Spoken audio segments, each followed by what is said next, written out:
자, 그간 안녕하셨습니까? 이번 시간에는 교과서 32쪽 순서대로 푸는 어휘 본문부터 진행하도록 하겠습니다. 네, 잘 보시기 바랍니다.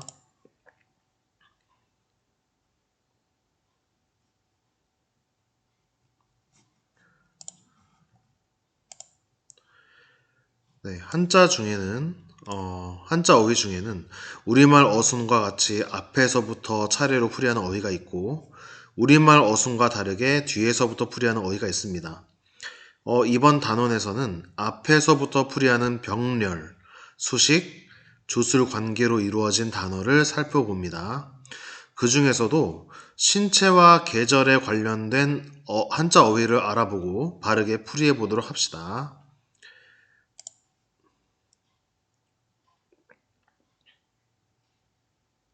네, 본문 첫 번째 세 개의 단어입니다. 성덕을 한번 들어보실게요. 신체, 장단, 수족. 다시 한번 듣겠습니다. 신체, 장단, 수족. 네, 잘 들으셨죠? 도금은 이렇게 됩니다. 신체, 장단, 수족.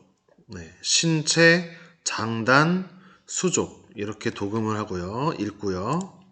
네, 풀이 보겠습니다. 순서대로 푸는 어휘이기 때문에 1, 2, 1, 2, 1, 2 이렇게 보이시죠? 순서대로 풀이합니다. 신체, 몸신, 몸체. 그래서 사람의 몸을 나타내는 단어입니다.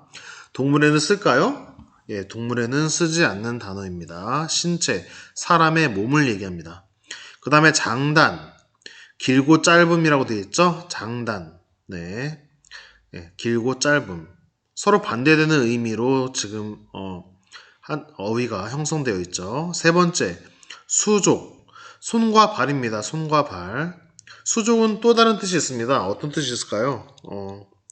수족, 자기 마음대로 부릴 수 있는 사람을 수족이라고 하기도 합니다. 네, 이렇게 세 가지의 단어가 나왔습니다. 보충 설명 보실까요? 성분이 같은 말들이 나란히 놓여 있으면 병렬 관계라고 합니다. 신체는 서로 비슷한 의미의 한자가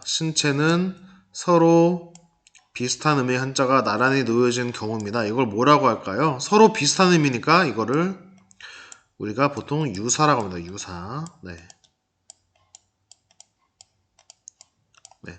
유사라고 합니다. 신체는 서로 비슷한 의미의 한자가 나란히 놓여 이루어진 경우인데 이 관계를 병렬 관계 중에서도 유사라고 한다는 거 알아두시면 되겠습니다. 자, 그 다음 보세요. 장단은 서로 상대되는 의미 한자가 나란히 놓여진 경우라고 지금 나와 있죠. 자, 서로 상대된다 그래서 우리는 보통 상대라는 표현도 쓰는데 대립이라는 표현을 더 많이 씁니다. 대립. 네. 대립이라는 표현을 더 많이 쓰죠. 장단은 서로 상대되는 의미 한자가 나란히 놓여 이루어진 경우다. 이것을 대립이라고 합니다. 병렬 중에서도 우리는 대립이라고 얘기할 수가 있겠네요. 네, 이런 보충 설명이 있었고요. 네, 손과 발은 그럼 뭘까요? 손과 발은 대립인가요? 뭐 유사인가요? 대립도 아니고 유사도 아니죠. 이거 뭐라고 할까요? 서로 반대도 아니고 같은 것도 아니에요. 대신에 같은 위치로 동등하게 나열되어 있다고 해서 우리가 뭐라고 하냐면 대등이라고 합니다. 대등. 네. 대등이라는 표현을 씁니다. 수족은 우리가 대등 관계라고 볼 수 있죠. 대등. 그렇죠? 이해하시겠죠? 네. 대등이라고 볼 수 있습니다. 그럼 세 가지 배웠죠? 병렬 중에서 같은 의미는 뭐라고 했습니까? 병렬 중에서 유사. 반대되는 의미는 병렬 중에서도 대립. 그 다음에 유사도 아닌 대립도 아닌 서로 대등한 위치로 나열되어 있는 것은 뭐라고 했다? 대등. 이렇게 세 가지를 다 배우게 됐습니다. 그 다음 보실까요? 그 다음 또 세 개의 어휘가 나옵니다. 네. 성독 들어보시겠습니다. 사계, 온풍, 하지, 한 번 더 들어보실게요. 사계, 온풍, 하지, 네, 다 들으셨습니까? 도금 다시 볼게요. 사계, 온풍, 하지, 사계, 온풍, 하지 이렇게 세 개의 단어가 어휘가 나와 있습니다. 자, 풀이 보실게요. 똑같이 순서대로 푸는 어휘이기 때문에 순서가 다 1, 2, 1, 2, 1, 2 이렇게 돼 있죠. 네, 풀이 어떻게 됩니까? 사계는 뭐 많이들 알고 계신 듯이 사계절이라는 뜻입니다. 사계절. 봄, 여름, 가을, 겨울의 사계절을 얘기합니다. 사계절. 계절은 계절인데 몇 개의 계절? 4개의 계절. 그래서 앞에 사자가 뒤에 계자를 꾸며준다. 그렇게 이해하시면 되겠죠? 그 다음 단어 단어 보실게요. 온풍. 바람은 바람인데 어떤 바람이에요? 따뜻한 바람입니다. 반대는 뭐가 될까요? 냉풍이 되겠죠. 그렇죠? 찬바람. 근데 여기서는 따뜻한 바람, 온풍 이렇게 되어 있습니다. 이것도 앞에 온자가 뒤에 풍자를 꾸며주는 역할을 하겠죠. 네, 세 번째 보시겠습니다. 하지. 자, 앞에 두 개의 단어와 어휘와는 좀 다릅니다. 하지. 여름이 이르다. 여름이 이름. 여름이 한창의 이름. 그런 뜻입니다. 하지. 하지는 24절기 중에 하나죠. 24절기 좀 이따 볼 텐데. 아무튼 하지는 여름이 한창에 이른다. 이름. 그런 뜻입니다. 뭐뭇이 뭐뭐함. 뭐뭇이 뭐뭐함. 주어와 서술어의 관계죠. 그래서 우리는 이 단어의 관계를 주술 관계라고 얘기합니다. 주술 관계. 그럼 앞에 두 개는 뭐겠습니까?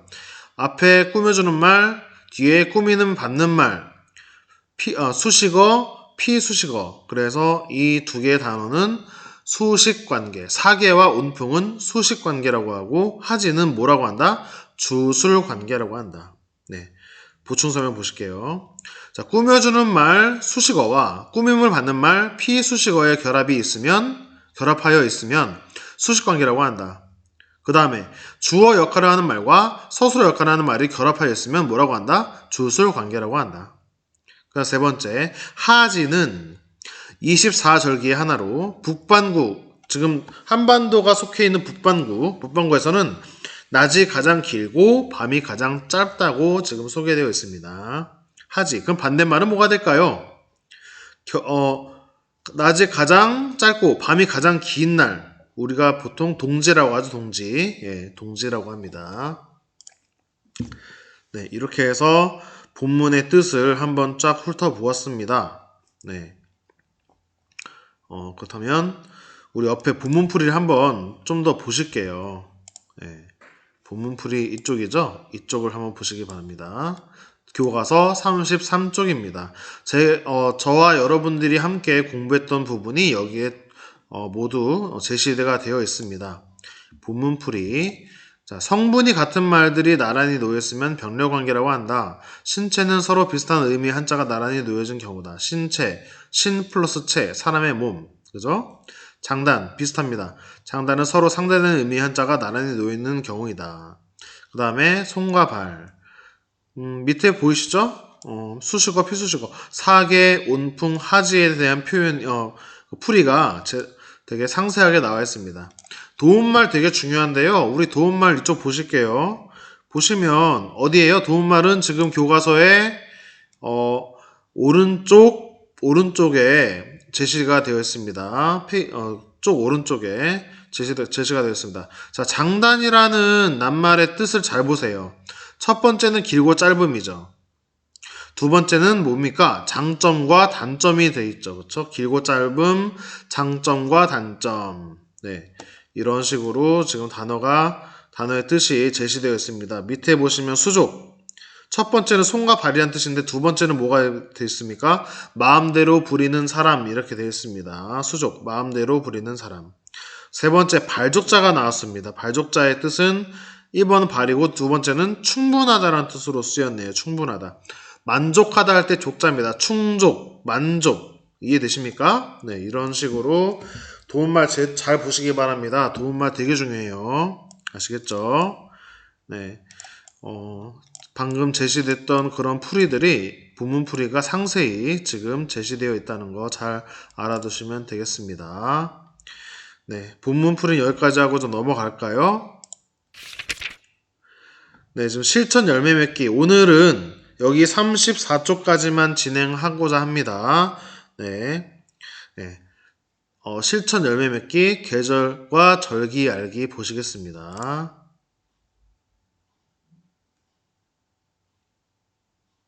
네, 한번 들어볼까요? 실천 열매 맺기, 계절과 절기 알기. 계절은 규칙적으로 되풀이되는 자연 현상에 따라서 1년을 구분한 것이다. 일반적으로 온대지방은 기온의 차이를 기준으로 하여 봄, 여름, 가을, 겨울의 4계절로 나누고 열대지방에서는 강우량을 기준으로 하여 건기와 우기로 나눈다. 절기는 태양의 위치에 따라 한 해를 24수로 나눈 것이다. 우리 선인들은 24절기에 따라 농사를 짓고 각 절기에 맞는 풍속을 지내며 생활하였다. 네, 잘 들으셨죠? 네. 규칙적으로 되풀이되는 자연현상에 따라서 1년을 구분한 것이 계절이라는 거죠. 계절. 일반적으로 온대지방은 기온의 차이를 기준으로 해서 봄, 여름, 가을, 겨울의 4계절로 나눕니다. 열대지방에서는 강우량을 기준으로 하여 건기와 우기로 나누고요. 네. 보통 동남아시아 지역에서 이제 건기, 우기가 뚜렷이 나오고 지금 우리나라나 일본이나 뭐 중국 이런 동북아시아 쪽에서는 코로나19 감염 예방을 위해 손 씻기와 마스크 착용을 생활합니다. 하루에 12번씩 손을 씻어도 지나치지 않습니다. 기침이나 재채기를 할 때는 옷소매로 가리고 해야 하며 씻지 않은 손으로 눈, 코, 입을 만지지 않습니다. 열이 나거나 호흡기 증상이 있을 때는 반드시 선생님에게 알려야 합니다. 건강한 학교 생활을 위해 코로나19 예방 수칙을 잘 지킵니다. 지금 시험 방송 중입니다. 죄송합니다. 학교에서 지금 코로나19에 대해서 안내 방송을 하고 있는데요. 이건 테스트예요. 일종의 테스트고 여러분들이 이제 학교에 등교하게 되시면 일정 시간에 이런 방송을 하루에 한 3번 정도 오전, 점심, 오후에 한 번씩 들으시게 됩니다. 네, 깜짝 놀라셨죠? 예, 저도 지금 수업을 진행하다가 좀 놀랐습니다. 계속 진행할게요. 다시 얘기하지만 그 한국, 중국, 일본 쪽에 이제 동북아시아는 온대기후죠. 온대기후는 봄, 여름, 가을, 겨울이 좀 뚜렷이 나오고 있습니다. 지금은 봄이랑 가을이 조금 이제 줄어든 감이 없지 않아 있어요. 그죠? 그렇지만 우리는 사계절을 충분히 느낄 수 있다고 볼 수 있습니다. 사계절이 있는 것이 장점이 뭘까요? 우선 뭐겠습니까? 되게 아름다운 환경이라든지 그 제철 음식들을 되게 맛있게 즐길 수가 있다는 거죠. 그렇죠? 그런데 이제 단점은 뭐겠습니까? 기후가 좀 바뀌는 거에 대해서 환절기라고 하죠. 보통 환절기에 적응하지 못하면 아플 수 있거나 좀 컨디션이 안 좋거나 그렇게 될 수 있죠. 네, 이런 단점들이 있네요. 자, 절기에 대해서 잠깐 설명을 볼게요. 밑에 보세요. 절기. 네. 절기는 태양의 위치에 따라서 한 해를 24수로 나눈 거래요. 우리 선인들은 24절기에 따라서 농사를 짓고 각 절기에 맞는 풍속을 지내며 생활하였다. 자, 태양의 위치에 따라라고 되어 있습니다. 태양의 위치에 따라. 이거 무슨 말이에요? 음력일까요? 양력일까요? 예. 달력 보시면 큰 글자로 되어 있는 게 양력이고 작은 글자로 조그맣게 이제 나오는 표시되어 있는 게 이제 음력이죠. 그럼 태양의 위치에 따라서 24수로 나눈다고 했어요. 그러면 양력일까요? 음력일까요? 당연히 양력이 되겠죠. 네. 정확한 날짜는 달력이 나와봐야 알겠지만 양력을 기준으로 했다는 거를 알아두셔야 됩니다. 절기는 음력이 아니라 양력이라는 거 알아두시면 좋겠습니다. 아시겠죠? 네. 24적이 한번 볼까요? 어디서부터 볼까요? 봄부터 봅시다. 봄 시작하는 게 이제 입춘이죠. 근데 양력 2월 4일이에요. 엄청 추울 때예요. 그러니까 이게 봄에 들어선다는 뜻인데 봄에 들어선다고 해서 날씨가 따뜻해지는 게 아니에요. 네. 입춘, 그 다음에 우수, 경칩, 되게 유명한 절기죠. 개구리들이 겨울잠에서 깨어난다는 뜻의 그런 절기입니다. 경칩, 춘분, 낮과 밤의 길이가 같은 날이죠. 반대편 추분, 네, 추분 여기 보이시죠? 네, 가을 추에 나눌 분자, 좀 한자로 되어 있네요. 그렇죠? 그 다음에 청명, 고구, 이파, 소만, 망종, 하지. 하지는 낮이 가장 길고 밤이 가장 짧습니다. 하지. 그 다음에 소서, 약간 더울 때, 대서라고 나와 있죠? 대서, 크게 덥다 그런 뜻이죠. 그 다음에 입추, 8월 7일인데 입추가 됩니다. 입추, 가을에 들어선다 그 말이죠. 이때 엄청 덥습니다. 그쵸 여러분? 가을에 들어선다고 해서 또 시원해지는 게 아니에요. 처서, 더위가 물러난다는 뜻입니다. 8월 23일 진짜로 이때쯤 되면 가장 더울 때보다 약간 서늘해져요. 약간 서늘해집니다. 그 다음에 백로, 그 다음에 추분, 한로, 상강. 자, 상강 유명한 절기죠? 상강. 뭡니까? 서리가 내리는 때입니다. 서리가 내리는 때, 상강. 그죠? 그 다음에 입동, 겨울에 들어섭니다. 소설, 대설, 그 다음에 동지, 그 다음에 소한, 대한. 소한, 약간 춥다. 대한, 크게 춥다. 그런데 웃긴 건 뭐예요? 소한이 더 추워요, 대한보다. 제가 지금까지 느껴본 바로는, 경험해본 바로는 소한이 더 춥더라고요. 그 다음에 또 입추, 이렇게 한 바퀴 도는 것을 이제 24적이라고 합니다. 그 중에서 지금 한자로 되어 있는 게, 여기 입춘, 그 다음에 대서, 추분, 맨 위에 동지, 이렇게 4개가 있네요. 그죠? 잘 보이세요? 아직 안 보이십니까? 여기 있잖아요. 여기. 동지, 입춘, 또 어디 있어요? 대서, 그 다음에 추분, 이렇게 4개가 있죠. 그쵸? 예. 이 4가지를 한번 아마 풀이할 것 같습니다. 다음에.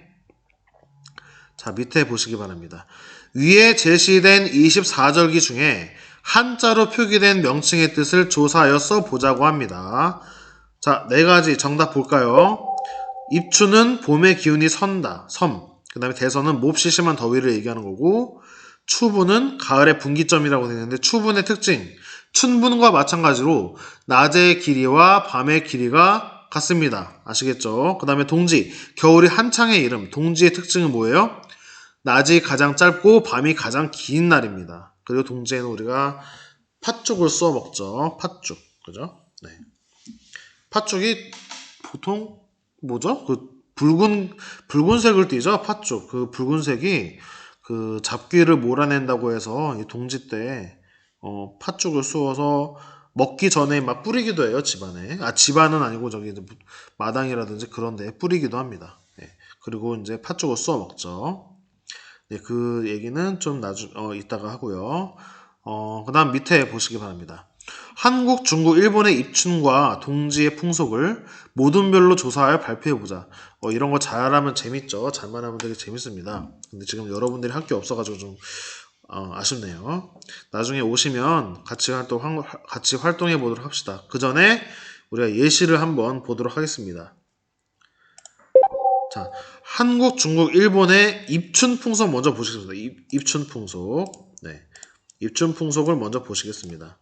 입춘 대길이라는 글귀를 대문이나 문기 등에 붙이고 한 해 농사가 풍년이 들기를 빕니다. 네, 이건 많이 보셨을 거예요. 사극 같은 데 보시면 대문에 입춘 대길이라고 크게 써 있는 그런 것을 많이 보셨을 겁니다. 그 다음에 중국에서는 흙으로 빚은 봄맞이 소, 춘우를 채찍질하거나 부수며 추운 기운을 몰아내는 의식을 한다. 진짜 소 아니에요. 흙으로 빚은 거예요. 예, 오해하시면 안 됩니다. 그 다음에 일본입니다. 일본. 세스분이라고 불리는 입춘 전날에 귀신은 밖으로 복은 안으로라고 외치면서 집 안팎에 홍을 뿌려 안 좋은 기운을 물리칩니다. 네. 이런 것들이 있네요.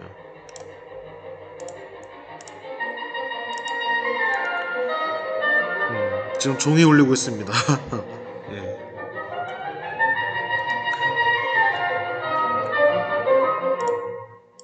그 다음에 한국, 중국, 일본의 동지 풍속. 네.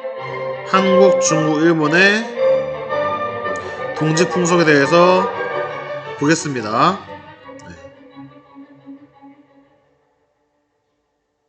예, 계속 시험 방송 중이네요. 자, 동지 풍속. 팥죽을 쏘 먹는다. 우리 한국에서는 팥죽을 쏘어서 집 안팎에 뿌리고 이웃끼리 나눠 먹으며 애군을 막습니다. 그 다음에 두 번째, 중국에서는 동지 때 뭐합니까? 물만두, 찹쌀경단 등을 먹으면서 새해를 맞이할 준비를 합니다. 조상에게 제사를 지내기도 한답니다. 세 번째, 일본에서는 동지에 유자를 넣은 탕에서 목욕하여 피부를 강하게 하고 감기를 예방하기 위해 호박으로 요리를 만들어 먹는다. 이런 풍습들이 있어요. 이런 풍습들이 있다는 거 그냥 알아두시면 좋을 것 같습니다. 자, 오늘은 제가 목표한 만큼의 수업을 지금 진행을 다 했습니다. 다음 시간에는 35쪽에 어휘력 가꾸기 하고 그 다음에 36쪽에 해결 씨앗 터뜨리기를 공부해 보도록 하겠습니다. 이번 시간에는 여기까지 하도록 하겠습니다.